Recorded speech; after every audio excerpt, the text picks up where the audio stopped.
नमस्कार। प्रस्तुत है आज का चिंतन। परिवार के हर सदस्य को उन तथ्यों से भली प्रकार अवगत कराया जाना चाहिए जिनमें उनके कर्तव्य और अधिकार की मर्यादा का निर्धारण है। संसार का गति चक्र आदान प्रदान के आधार पर चलता है। प्राप्त करना अधिकार है, किंतु उनका मूल्य चुकाना कर्तव्य। दोनों के मध्य सुनियोजित तालमेल बना रहता है तो गति चक्र अपनी धुरी पर ठीक तरह से चलता रहता है। एक पहिया छोटा हो और दूसरा बड़ा तो गाड़ी चलेगी नहीं, उलट जाएगी।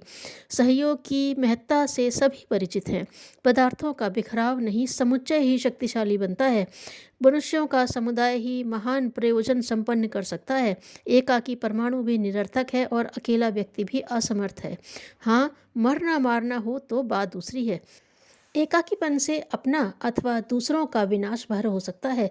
सृजन और अभिवर्धन के लिए समन्वय की शक्ति ही कारगर सिद्ध हो सकती है। इतना जान लेने पर दूसरा तथ्य यही सामने आता है कि समन्वय सहयोग के मूल में आदान प्रदान का सिद्धांत काम करता है। एक पक्षीय अनुदान आदर्श एवं अपवाद भी हो सकता है, उसे प्रचलन के रूप में मान्यता नहीं मिल सकती। अधिकार की मांग करना और आशा रखना तभी सार्थक हो सकता है जब कर्तव्य पालन के लिए उससे भी अधिक उत्साह दिखाया जाए। अधिक इसलिए कि कर्तव्य पालन अपने हाथ में है और अधिकार देना दूसरे के हाथ में। जो अपने वश की बात है उसे तो निश्चित रूप से किया ही जा सकता है। प्रतिफल न मिले तो भी इसमें आत्मगौरव, आत्मसंतोष और का असाधारण लाभ तो मिलता ही रहता है।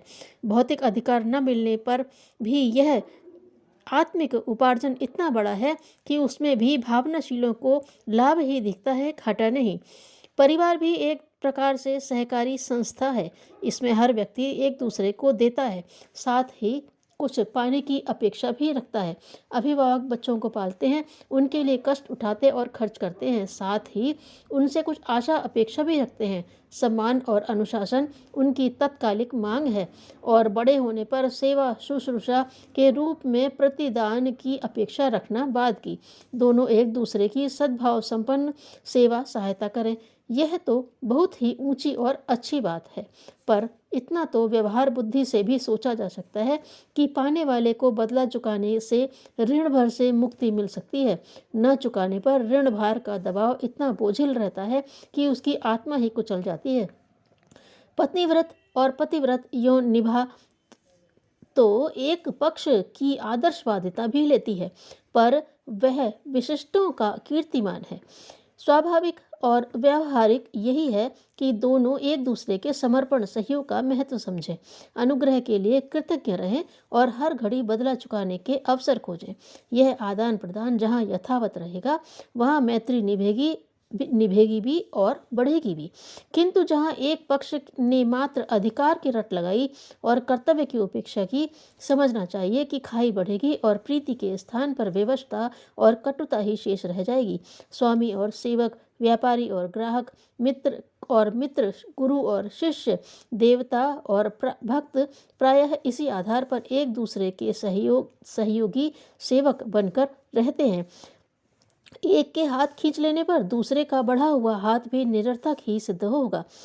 समुद्र और बादलों के बीच देने और लौटाने की नीति ही अनादिकाल से उन्हें सहयोग सूत्र में बांधे हुए है।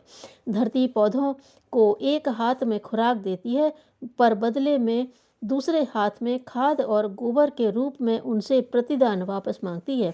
जिस दिन इस आदान प्रदान में व्यवधान उत्पन्न होगा, उस दिन न पौधों की हरितिमा जीवित रहेगी और न धरती की उर्वरता। परिवार का भावनात्मक महत्व जो भी है, प्रत्यक्षतः वह एक सहकारी संस्था है जिसके हर घटक को अधिकार मिलता है, किंतु साथ ही यह शर्त भी जुड़ी रहती है कि उसे समय अनुसार उसका प्रतिदान भी लौटाना होगा। इस लौटाने में जो जितनी आनाकानी करता है वह उतना ही निकृष्ट बनता है और जितनी उतावली रहती है वह उतना ही उत्कृष्ट ठहरता है। अभिभावक न तो अपने आश्रितों पर उतना ऋण लादें जिसे वे चुका न सकें और उस बोझ से आत्म प्रताड़ना सहते दिखाई दें। अनावश्यक अनुदान कभी किसी को पचते नहीं।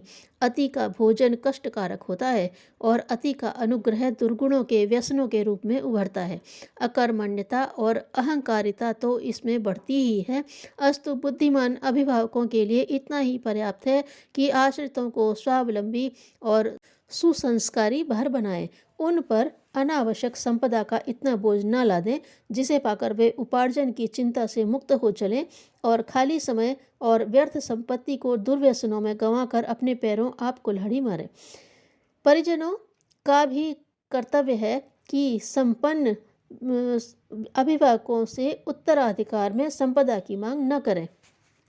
पारिवारिक निर्वाह का यदि कोई व्यवसाय तंत्र चलता है तो उसे संयुक्त रूप से अक्षुण्ण रखा जा सकता है एवं असमर्थ आश्रितों को भी निर्वाह साधन संचित संपदा से पाने का अधिकार है।